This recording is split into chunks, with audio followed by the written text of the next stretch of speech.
From 93 million miles away, the sun provides warmth, energy, and light. It powers our atmosphere, feeds our crops, and makes life on Earth possible. But the sun is not peaceful. It's a raging ball of nuclear fire. And sometimes, it lashes out, with force powerful enough to shake our entire planet. Now NASA is sounding the alarm. A future solar storm could hit Earth, and wipe out the US power grid. Not just blackouts.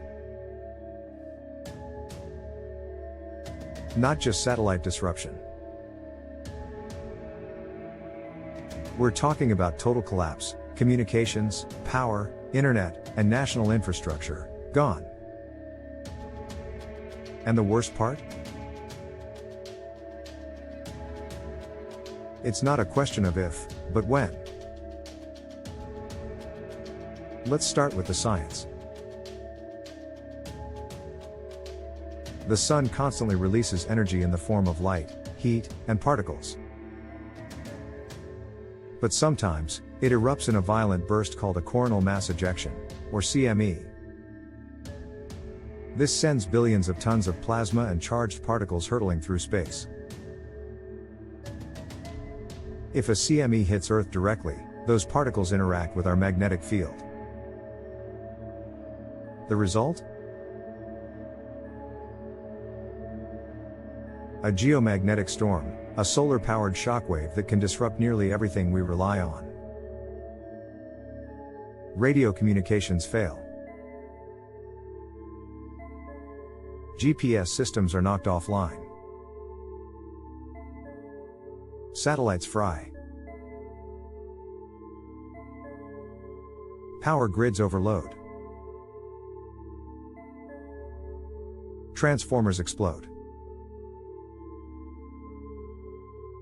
And in a matter of minutes, the modern world begins to unravel. It's happened before. In 1859, a massive solar storm, called the Carrington event, hit Earth. It disrupted telegraph systems, shocked operators, and set paper on fire. Auroras were seen as far south as Cuba and the Caribbean. And that was in the 1800s, before electronics, before satellites, before a global internet. If the same storm hit today, the damage would be catastrophic.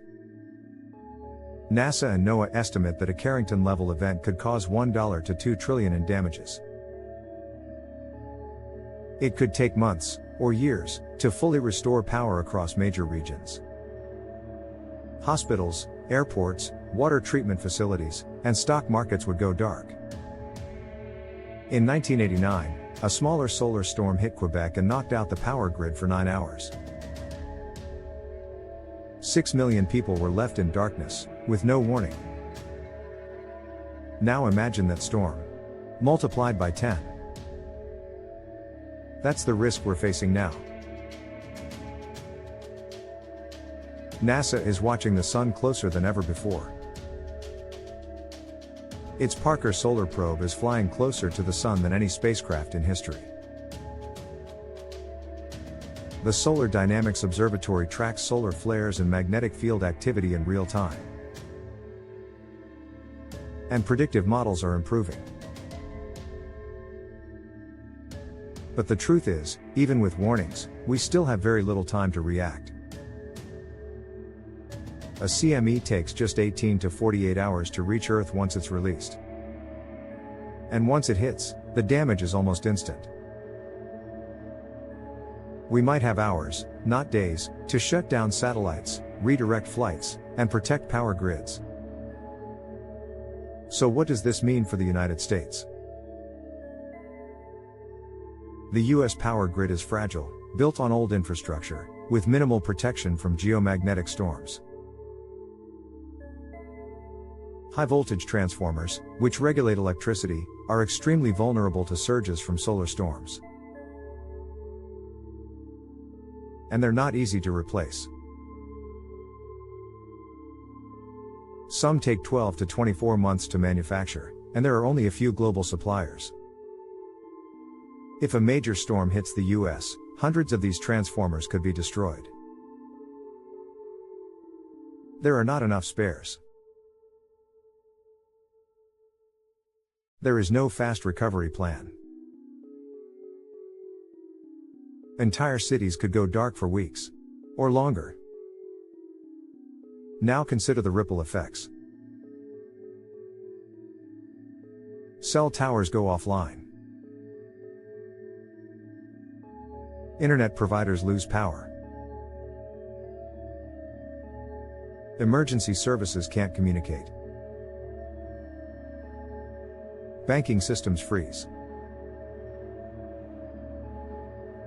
Grocery stores can't restock. Gas pumps don't work.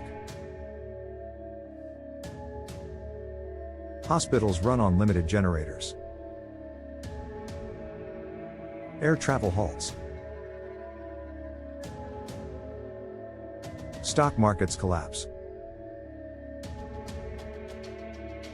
Within days, panic spreads. Not because of the storm itself, but because of what we've built. A civilization entirely dependent on electricity, connectivity, and fragile networks. So what is NASA doing? They're working with NOAA, FEMA, and the Department of Homeland Security. They've created the Space Weather Prediction Center, which monitors and alerts when solar storms occur.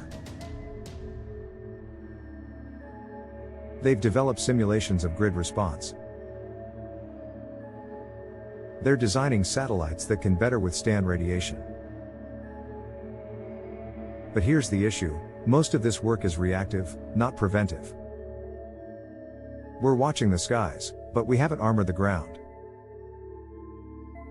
Grid upgrades are expensive. Backup transformers are scarce. And public awareness is low. If a major solar storm hit tomorrow, most of the country wouldn't know what hit them. So what can be done? NASA is pushing for more funding toward hardened satellites and resilient power systems. They've warned Congress that the risk of a solar catastrophe is rising with each solar cycle. We're currently in solar cycle 25, expected to peak between 2025 and 2026. That means the next few years could be the most dangerous period in decades. The solution isn't panic, it's preparation. Hardening transformers. Stockpiling backup systems. Creating rapid shutdown protocols for satellites and grids. And most of all, educating the public before disaster strikes. Because when it does strike, it won't look like a war or an explosion. There won't be sirens, missiles, or floods. There will just be silence. No lights. No signal. No power. Just a quiet, invisible wave from the sun, unleashing chaos in its path. NASA warns that a future solar storm could wipe out the US grid. The question is not if. It's whether we choose to prepare now, or pay the price later. The sun gives us life. But if we're not careful, it might also be what takes it away.